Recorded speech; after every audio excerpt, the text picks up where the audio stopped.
Hey guys, it's Banner. Welcome back to Zelda Twilight Princess. In the last part, we basically solved everyone's problems, and we've got the slingshot, which is very nice. Now, we're going to progress on because...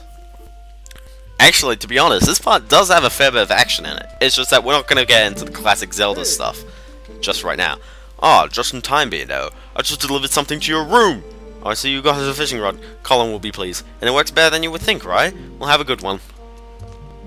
So anyway, yeah. Colin... What does Colin say, actually? Oh, you got it. I hope you like it. Aren't you off to work today, Banner? Actually, no. We don't have to work. Banner has a slingshot! Whoa! Wow, you had enough money to buy, Banner? So anyway, yeah, so the kids have been like, hey, you've got a slingshot. This is how it works. So you get a nice little tutorial on how to use the slingshot. Preparations complete. Okay. Oh, sorry. Okay, wow, this is great. Let's see how powerful that slingshot is. Hits the targets and those scarecrows. I can't believe you two brats are so obsessed about this. It just shows what little boys you both still are. So we'll never let it go, Banner. Just show them. First, use the stick down. Okay, so anyway, yeah. So the first thing you do is you equip it, and then you press B. Now, pressing B will put you in the stance. In the stance, by the way, they haven't told you exactly what this is yet, but holding down the Z button, you'll do Z targeting. Now, while you're doing this, you can strafe around, and then you can thus use right. Now, there's a spider there. We're gonna need to take down that spider eventually. But if you're not holding down Z, you'll just kind of stand still and do it, which is good because you can freely aim around. So yeah, Wow, you hit it! It said in the slingshot manual. You can tell. Yeah. So I thought you were an interesting Beth. So anyway, yeah. So with the slingshot, you can basically just use the stick to look around. If you're using the Wii remote, your pointer will allow you to look up and down, but it won't actually go left and right. You'll have to turn yourself using the stick. If you turn off the pointer or you're playing on the GameCube version, stick just does it all. It's probably a lot simpler that way as well. So yeah, the pumpkins, but the scarecrows, you can just kind of hit them in the head. Now, of course, you can be accurate, but trust me, it's a lot quicker. By the way, when you hold down the B button, you'll cock it back. Or you'll hold it back. So yeah, Z targeting is, of course, the quicker way to do it. Oh, where is Link going? So yeah, so then you don't have to aim with the cursor at all. So anyway, yeah, so that's how you use the slingshot. Gee, you really are amazing, Banner. By the way, Banner, were you expecting Colin's dad to bring something by you? Because he did. Oh yeah, that's right. What was that anyway? I command you to tell us. This is why I give the baby the deep voice, because he's just like he is a cunning man. He is a diplomatic genius. Marlo is a diplomatic genius. So anyway, yeah, so Colin's dad dropped by something in your house. Now, the question is, where did he put it? The most obvious place ever. Jeez, if you missed that, jeez. So anyway, he gives us the wooden sword. It was returned to you, fully repaired. Now here's a bit of a question. How did it break? So anyway, yeah, so the wooden sword, swords appear in here. Now, just saying, the wooden sword, by the way, all the swords control the same. It's not like Big Goron sword, where it's like the sword is a lot huger and thus a lot larger. Huger isn't a word. And thus you can't use it. Blah. But I will be saying also that the wooden sword, don't get too used to it, because trust me, you'll be using other swords. Oh my, isn't that a wooden sword, Banner? Wow, she's right. Hey, can I see it for a sec? Seriously, lately these monkeys have been coming out of the woods and playing tricks on us. We want to get them good. Come on, teach us how to use the sword. Teach us, says the kid. Yes! Okay, teach us, says the kid. Now, who's teaching who? Also, he has a toy sword, aka a stick. Alright, first off we want to see that move, the slice. You just swing the Wii remote, right? So anyway, yeah, so to use the sword controls, by the way, none of it is one-to-one. But it detects the motion, so you have to wiggle the Wii remote. That takes out your sword. Now, a slice, also you can cut these kids' heads off. No, they just duck really quickly. Anyway, swinging the Wii remote just normally will just do a horizontal slice. A vertical slice too. A vertical slice is done by Z targeting. Now I'm actually going to do that. Oh, I want to see the other move. Yeah, you tuck him in and then you tilt the stick forward and swing that. Oh, please, stab. So anyway, yeah, so I'm just going to do this from distance. If you're Z targeting, you'll do a vertical slice. Now, it's not really too important, but it's just like, you know, if you need to attack from a certain angle, you'd know. Also, if you're moving forward while Z targeting and then you attack, you'll do a stab. Little twirly thing. So yeah, to do this, you shake the nunchuck. Doesn't matter if you're Z targeting, it's just all the same. By the way, you heard that swing? If you heard that swing, that's the cooldown for your spin attack.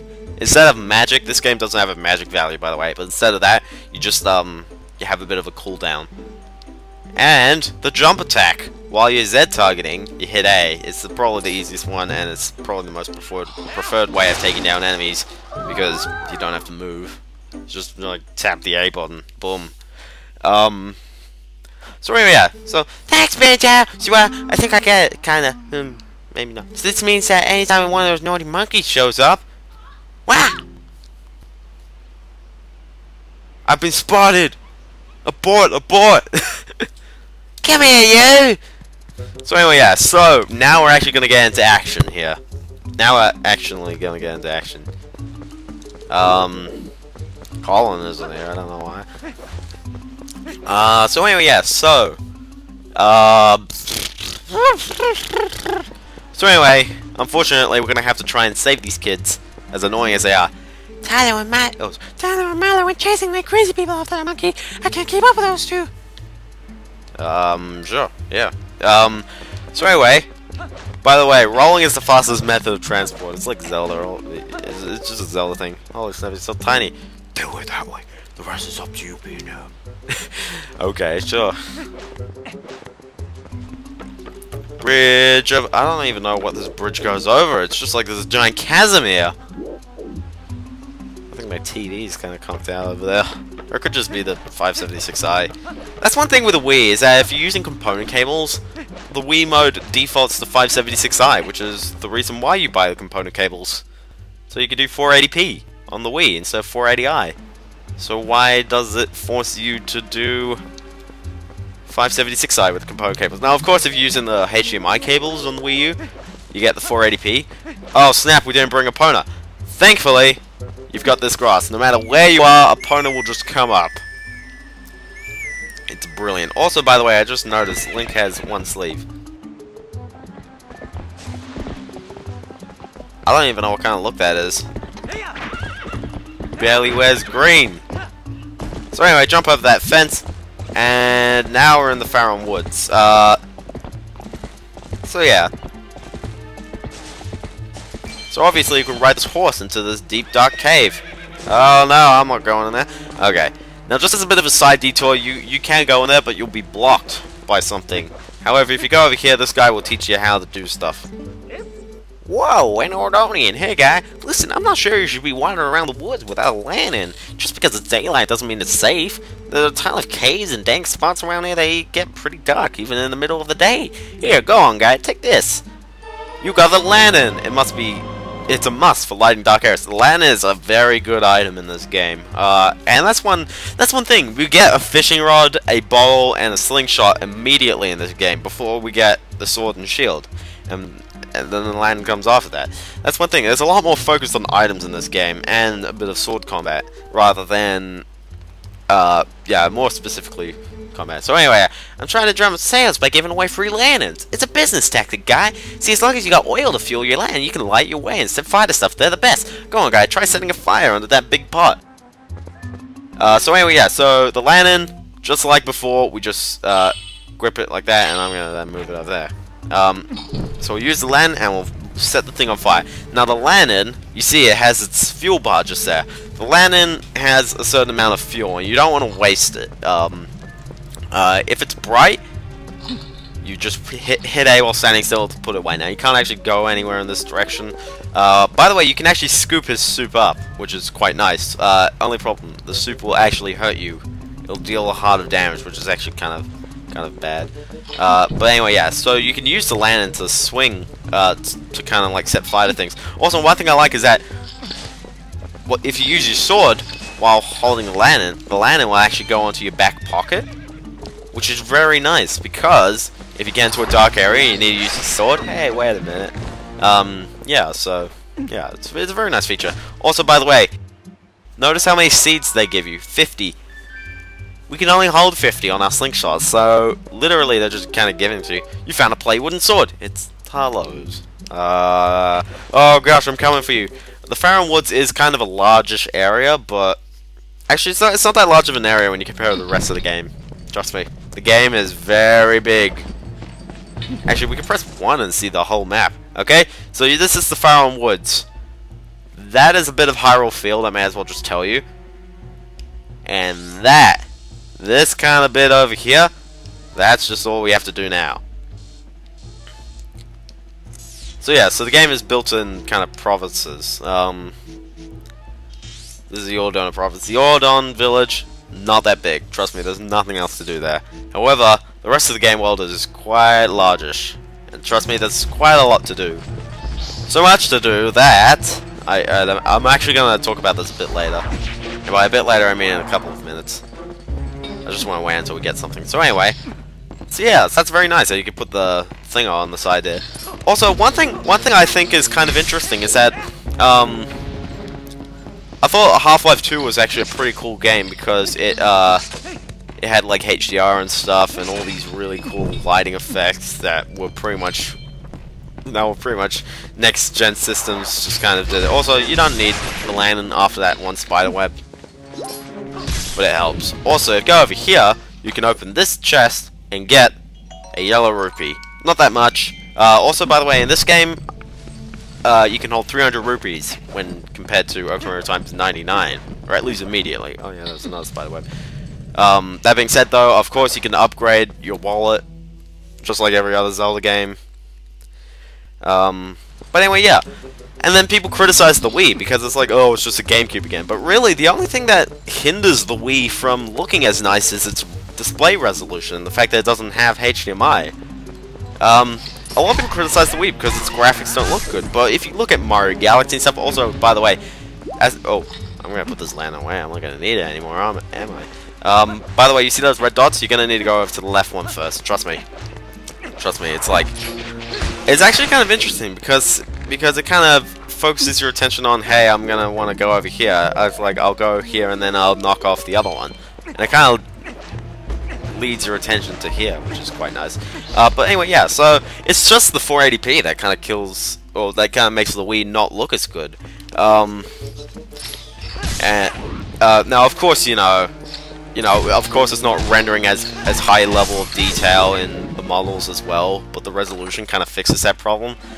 So anyway, open this chest and you get a small key. Now, here's something you want to do: light both of these up, and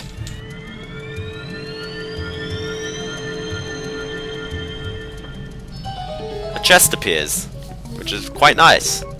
Now, in this chest, you get your first piece of heart in the game. Wait, collect 5 pieces? Yeah, that's right, there's 5 pieces of heart to a heart container in this game, unlike every other game, where it's 4.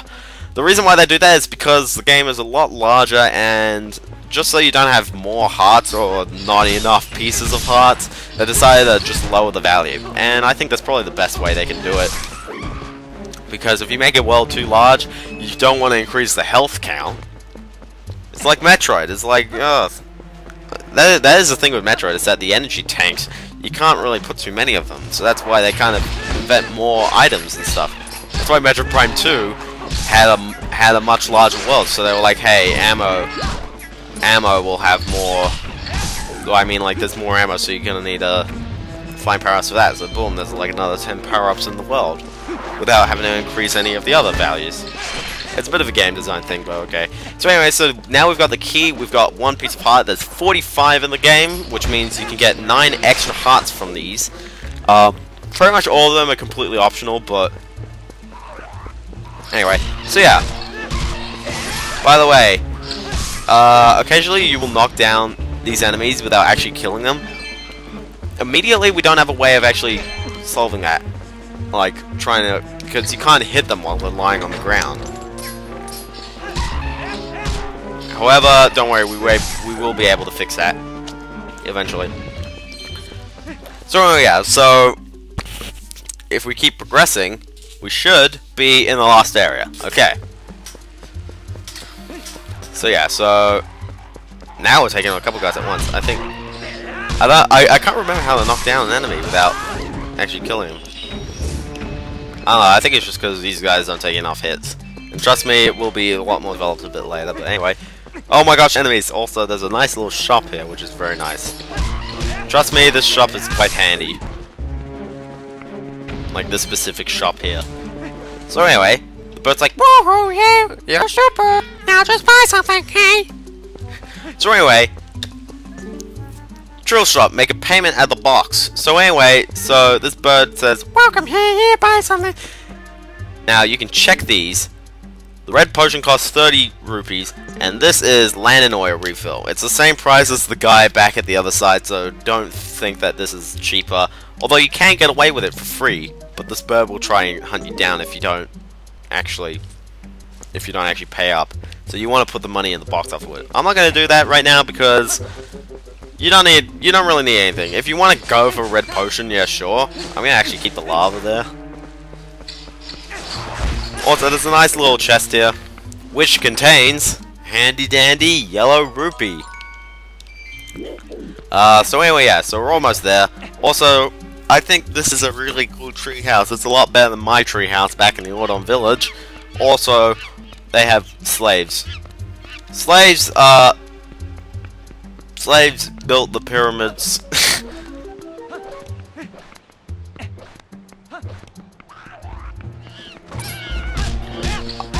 Of course, like, you know, I got hit. These guys don't deal that much damage, so don't worry about getting hit too many times, considering, you know, you can get a heart and stuff.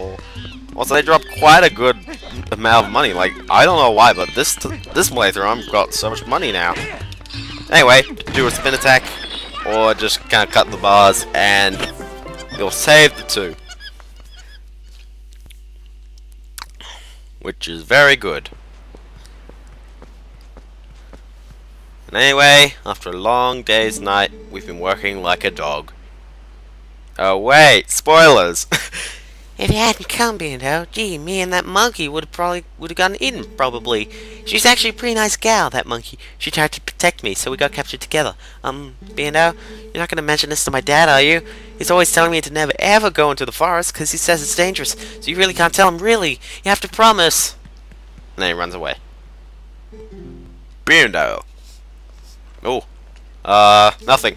My son told me Talo disappeared into the woods and had not returned. I came as soon as I heard, but it looks like you have brought him home already. I apologize, such a task should not fall to you. Tell me, have you noticed how strange this wood seems lately? I feel uneasy about what may lie in wait. Anyway, Bando, tomorrow is finally the day. You'll be departing for Hyrule. I think it is a good thing I've given this task to you. Good luck, and return safely. If you're lucky, you may even get to meet Princess Zelda. Ha ha ha ha. Anyway, after all that, I'm gonna pause here, and I'll end this part off right here. I'll see you kids next time when we'll be setting off to Hyrule. Or will we?